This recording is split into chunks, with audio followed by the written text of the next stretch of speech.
Why would anyone give a talk about water?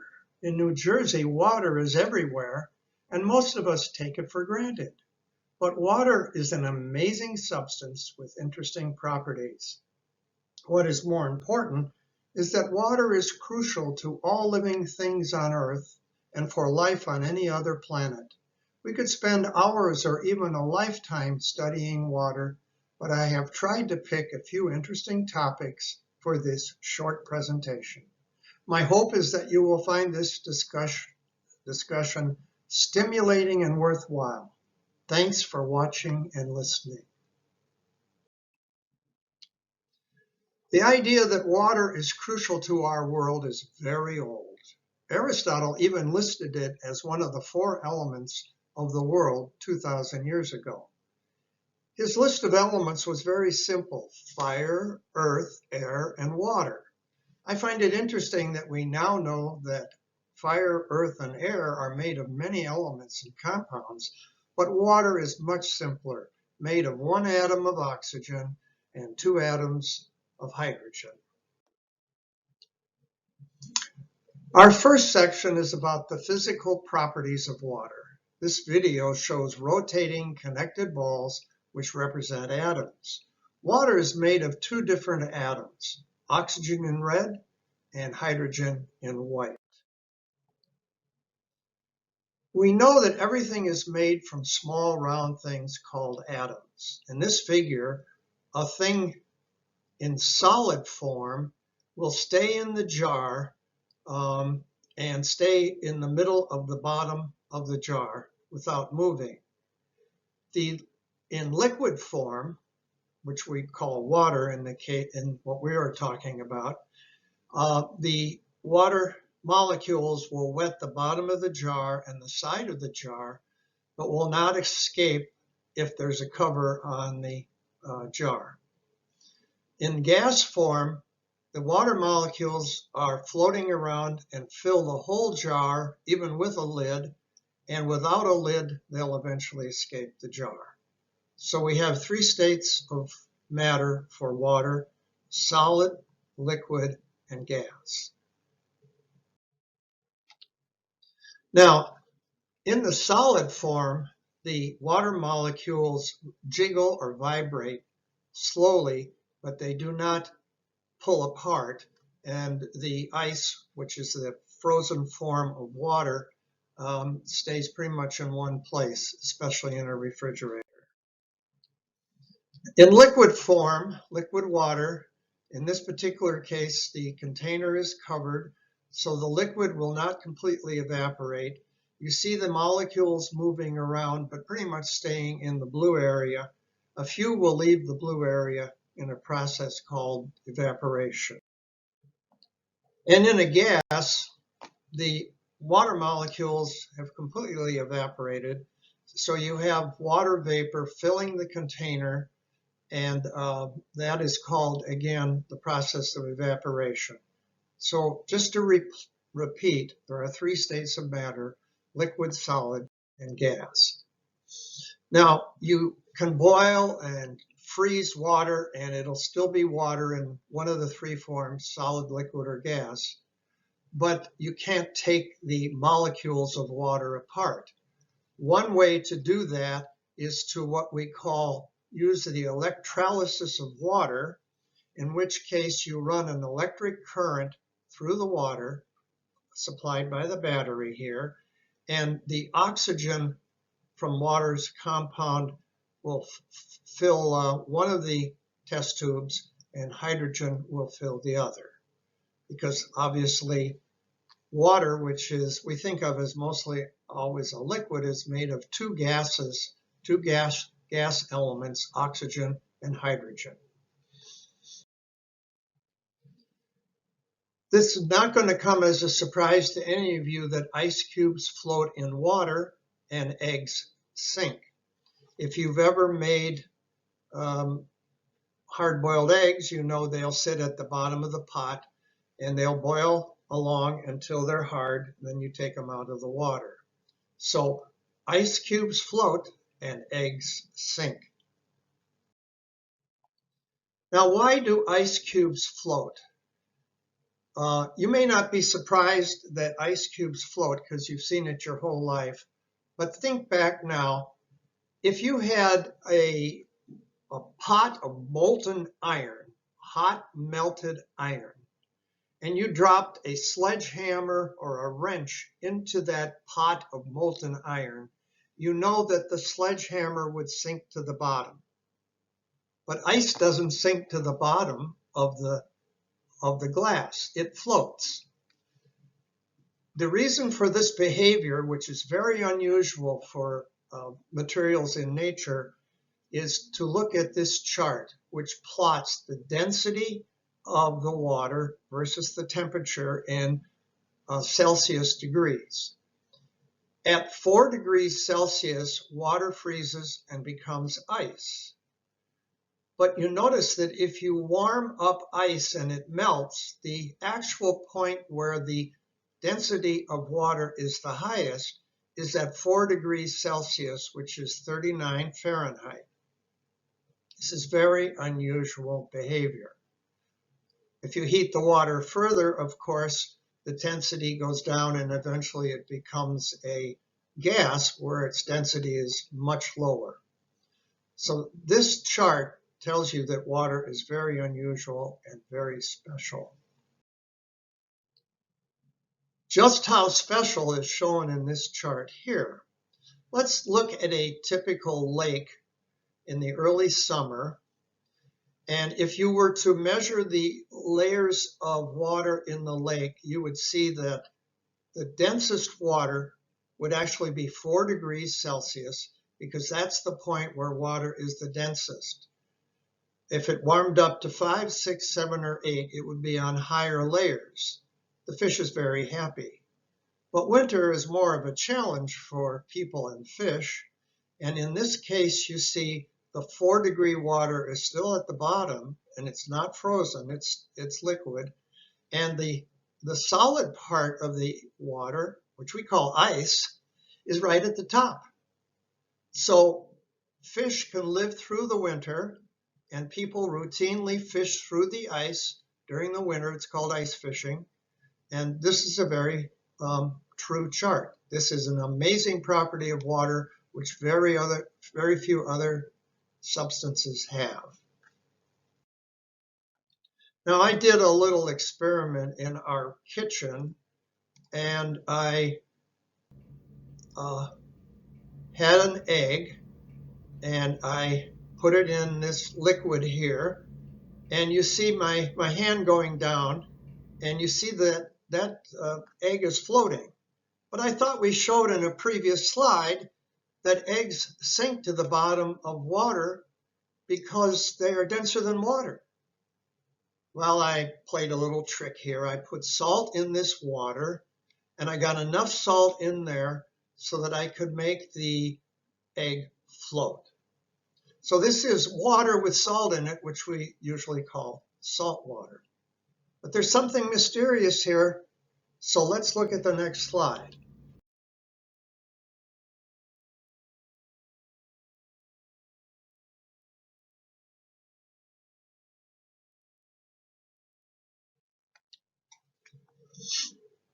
On this slide, I have shown what happened to the water in my kitchen when I put salt in it. Here's a bunch of molecules of water here and here, shown in a little different format, but it's still H2O, that's water. And we know that when salt, which is sodium chloride, is put into water, it forms two ions, sodium plus ion and a chloride minus ion. And lo and behold, what you see in this picture is that these ions squeeze in between the water molecules.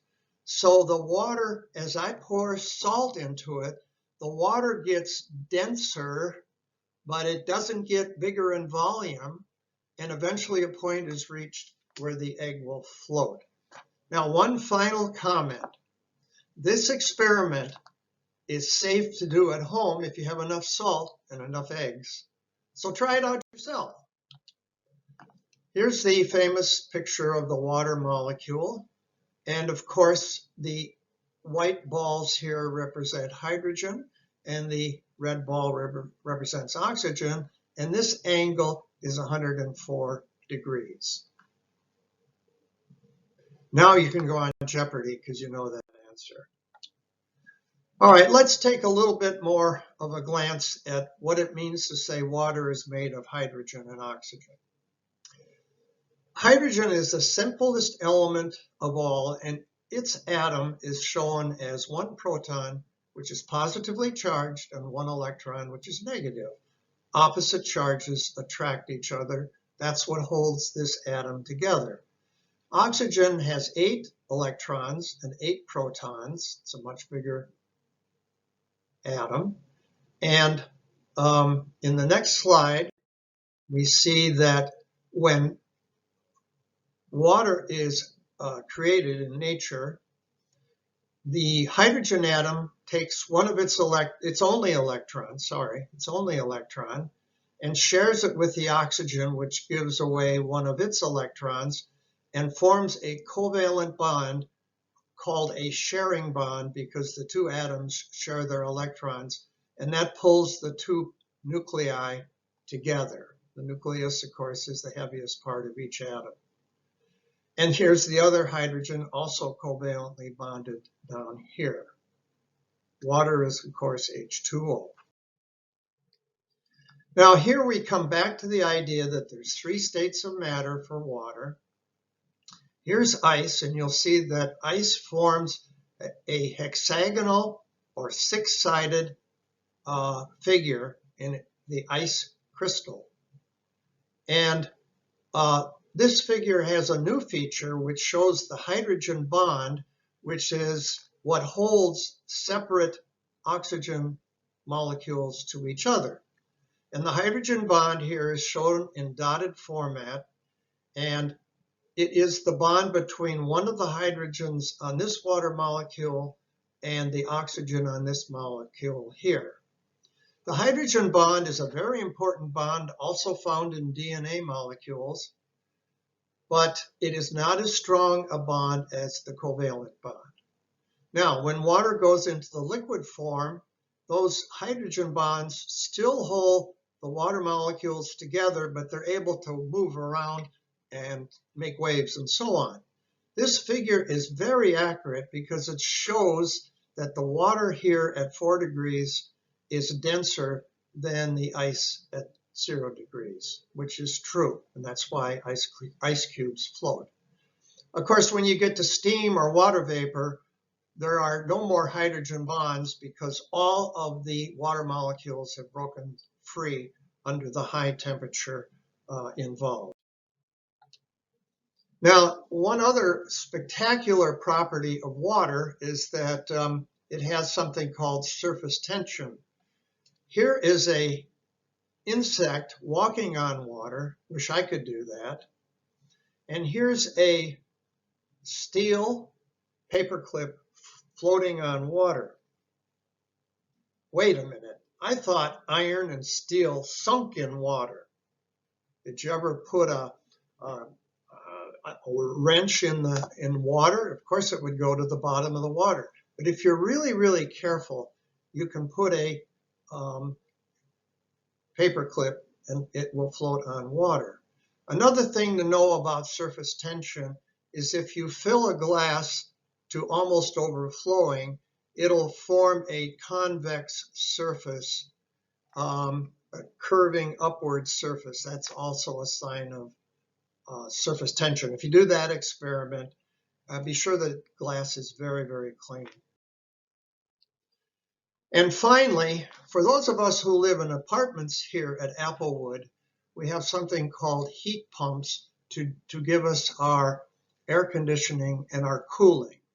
Now this figure is very complicated, but just focus on one item in particular, the blue tube and the red tube. You have 2 streams of water coming into and out of your apartment if you have a heat pump, like you do in the cottages. There is a hot side and a cool side. In the summer, you draw cool air from the cool side, and in the winter you draw heat from the hot side. Well, we're in air conditioning season now, so what happens is that the hot air that goes back to the cooling tower behind the garages, that cooling will cool off the water that comes to you from your apartment and cycle back cool water to continue to cool your apartment and make you comfortable. The next part of our production here is called water and life. And we have already indicated that water is very important for life. Here are some ways in which water is essential to your body. We're not going to cover all of these, but I'd like to point out this one. Water carries nutrients and oxygen to the cells because water, of course, is a high percentage of what's called the bloodstream. Water lessens the burden on kidneys and the liver by flushing out waste products through urination. And it helps dissolve minerals and nutrients to make them accessible to your body. People like to call water the universal solvent because it has such a great property to dissolve so many different things. So let's move on with water in your body. Wow, water is, your body is 70% water. Amazing. Even bones, dry bones, are 22% water. And apparently water and fat do mix because 20% of your fat, and by the way, I hope you don't have too much of that, is water.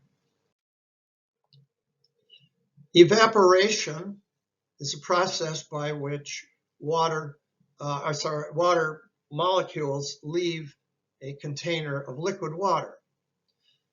This particular example here is of an open jar with liquid water. It could be a drinking glass. And you know that if you leave the drinking glass out long enough, the water will all evaporate from the glass. Boiling is nothing more than rapid evaporation.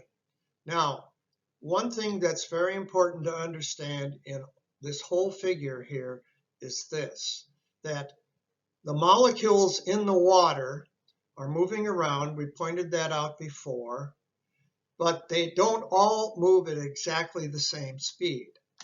And the fast ones are the first to leave the surface and go into the gas state.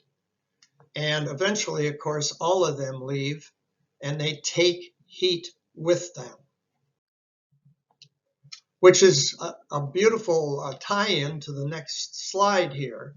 We're entering the season now when you will be getting very, very warm at times, especially outdoors, and you will sweat. Now, sweat is kind of an unpleasant feeling, but it's very important.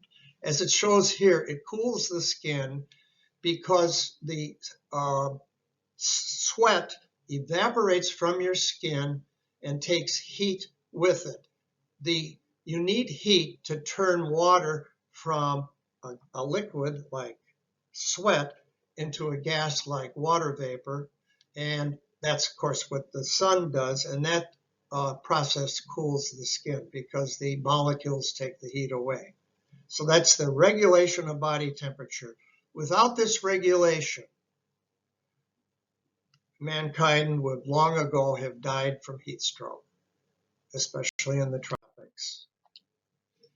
Now, this is not a pleasant topic to necessarily talk about, but it is a fact of life. Urine is mostly water, which is called the universal solvent, as I said before, and is useful in helping the body dissolve and remove solid waste. So when you urinate, you're mostly getting rid of water and a certain amount of waste. Now we move into a different portion of our discussion, and things get a little bit more complicated, but I have things to help you understand this. Cellular respiration or metabolism, as you can see from this slide, are chemical reactions that are necessary to maintain life. And photosynthesis is what plants use to maintain life.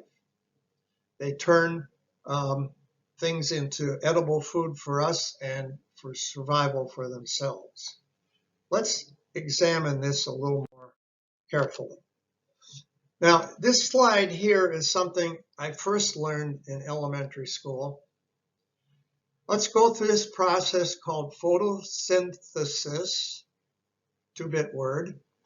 Here's a sunflower getting sunlight, which provides energy to the plant. Carbon dioxide is present in the atmosphere, and the plant absorbs that as well. And of course, you need to water the plant to be as healthy as it appears to be here. In return for all this tender love and care, the sunflower produces oxygen and produces something called glucose, which is a sugar. And it has the formula C6H12O6. Again, the name is glucose, and the formula indicates it's got 6 carbons, 12 hydrogens, and 6 oxygens. Very important compound for human life. Getting a little more complicated now. Human metabolism takes the glucose, which was shown in the last slide, as a product from the plant, and oxygen also coming from plants, and produces energy in the human body, and carbon dioxide and water. As you know, you learned this in school, we exhale carbon dioxide, and plants absorb carbon dioxide. We also get rid of water in this process, and as I said before, energy, which is in the form of ATP. ATP is another one of those four-letter words, not four-letter words, complicated words. It means adenosine triphosphate. Try that on your grandkids. Adenosine triphosphate. It's the energy molecule of the human body, and this process occurs in every human cell and would not occur without water. We're going to go through this again because it's so important. I'm trying different slides to get through to the same idea. Reviewing again, the sun's energy targets the chlorophyll in the plant, which is in the chloroplasts. Through photosynthesis, the plant produces oxygen and glucose, and both oxygen and glucose are required in the mitochondrion of the human cell to produce, again, chemical energy for humans now. And in our respiration, we exhale carbon dioxide and we excrete water. So the process is completed. The symbiotic relationship between plants and humans is illustrated in this one lovely chart. Not to bore you to death, but here it is again. In this case, I am showing you balanced equations, balanced chemical equations, to reiterate that in photosynthesis, the plant absorbs carbon dioxide and water and energy from the sun, producing glucose and oxygen. We take the glucose in as a form of food. We oxidize it with oxygen. We exhale carbon dioxide. We excrete water and also use it in cells. And we create energy to keep this whole magnificent body of ours moving. That energy unit is ATP. What I really like to finish this slide with is a reminder that the formula for glucose can be written in 2 ways. It's written here as C6H12O6, but you can also write it as 6 carbons and 6 waters, showing again that glucose itself is a carbohydrate made of carbon and water. Very, very interesting. Well, this is where I had some fun before I produced this talk. I have a kit at home where I can make molecular models, and I made a model of glucose here, and as you can see from the figure, we're representing the atoms in glucose with 3 different colored balls. They're labeled here hydrogen white, carbon black, oxygen red. And of course, the white sticks are the bonds which hold these atoms together to make this very famous and very important molecule. What I find very interesting about this picture, of course, that here's another ring, another hexagonal 6-sided ring structure. You have to understand that it's not sufficient just to know the formula of a molecule. You have to know its geometrical structure, because that tells you how it works. And if the molecule has the same formula but a different structure, it works in a different way. And that happens all the time in organic chemistry and biochemistry. Well, things aren't going to get that much simpler because we have to talk about the synthesis of proteins. For those of you who might have been upset that I've been talking about carbohydrates, now's the chance to learn something about proteins and water. Proteins are the complex chemicals essential for life. They're found in muscles, bones, blood, organs, skin and nails, and even enzymes. So they're very, very important. There's actually, to be honest about it, proteins in every human cell. Now, proteins are made from amino acids, which are linked together by peptide bonds. There are millions of amino acids in nature, but there's only 20 amino acids in the human body. So I'm not going to give you the names of all 20. Just trust me on this, that there's 20, and that makes us what we are. All amino acids are made of the following atoms: carbon, hydrogen, oxygen, nitrogen. And 2 of the 20 amino acids that we have contain sulfur. The average human protein has 300 amino acids. Many are much longer. Here's an example of what we call a peptide bond. And I admit that this slide might be a little complicated, but I will be very careful about how I explain it. Here's a picture of 2 amino acids, 1 and 2. All amino acids have the same backbone.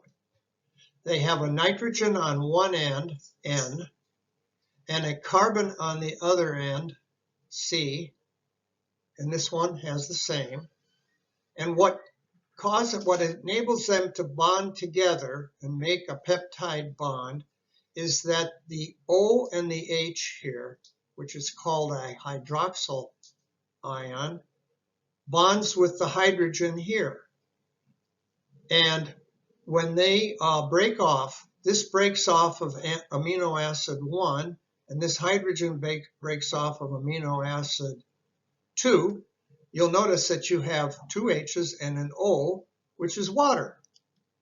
So the byproduct of forming a peptide bond is a molecule of water. Again, look how important water is. And here is the resulting mini amino acid, which has 2 of these acids stuck together with a peptide bond between the carbon of one and the nitrogen of the other.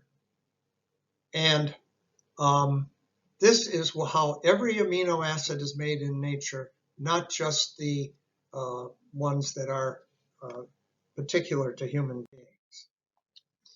Well, I couldn't resist. I had to make 2 amino acids and take a picture of them on our kitchen table. This happens to be one of the simplest amino acids in humans. It's called glycine, and you already know what each of these balls represent. The only new one is nitrogen, which is a blue. And you know what's going to happen here. This hydroxyl ion is going to bond to this hydrogen here. White balls are always hydrogen. And the result is the next picture where I actually made the peptide bond, carbon to nitrogen, and what's left over is water. This process does not work without water, again showing the absolute importance of water to human beings. Our last topic is blood. Blood brings nutrients and oxygen to cells. It's an important carrier of protons, and it also removes waste from the cells. 83% of blood is actually water. Now, cells obviously need water and oxygen, but cells have a cover known as a membrane. This membrane lets in water and oxygen and lets out carbon dioxide by the process of osmosis. The membrane must also keep the contents of the of the cell from leaking out. That's why it's called a semi-permeable membrane. It lets some things in and out and not others. And that's how we stay healthy. Now, here's a picture of what is called diffusion. Diffusion is the process by which things get into or out of the cell. For example, here's a picture that shows this is the cell here, the thing surrounded with the light blue line and the yellow interior. And there's a few oxygen molecules in the cell and some more oxygen molecules outside the cell. And what I thought this looks like is a jazz club or a rock concert where more people are trying to get in than can be held. And so there's a big crowd of people outside of the auditorium and less inside.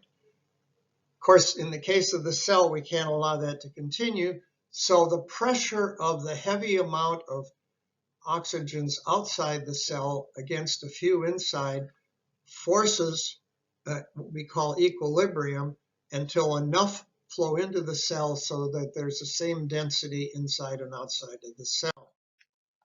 Now here's a really cool video of osmosis. You'll have to watch this several times. Let's start here at the bottom. Do you see that there is at the start a removable barrier here, and there's a high density of balls or dots here, so much so that it's very dark blue.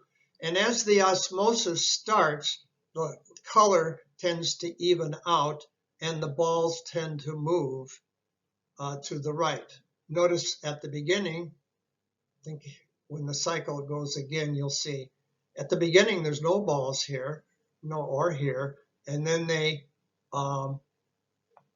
migrate to the other side by a process of osmosis. They leak through. But you have to remove the barrier to make it happen. And of course, nature does that with the boundary of the oxygen cell. I'm sorry, of the human cell. Okay, so this is just a summary of what we've done today. We talked about density. Ice floats, and so do eggs in salt water. Surface tension. Steel sometimes floats. If it's a paper clip on water, water heats and cools us. Water in life, we spend a lot of time on cellular respiration and photosynthesis.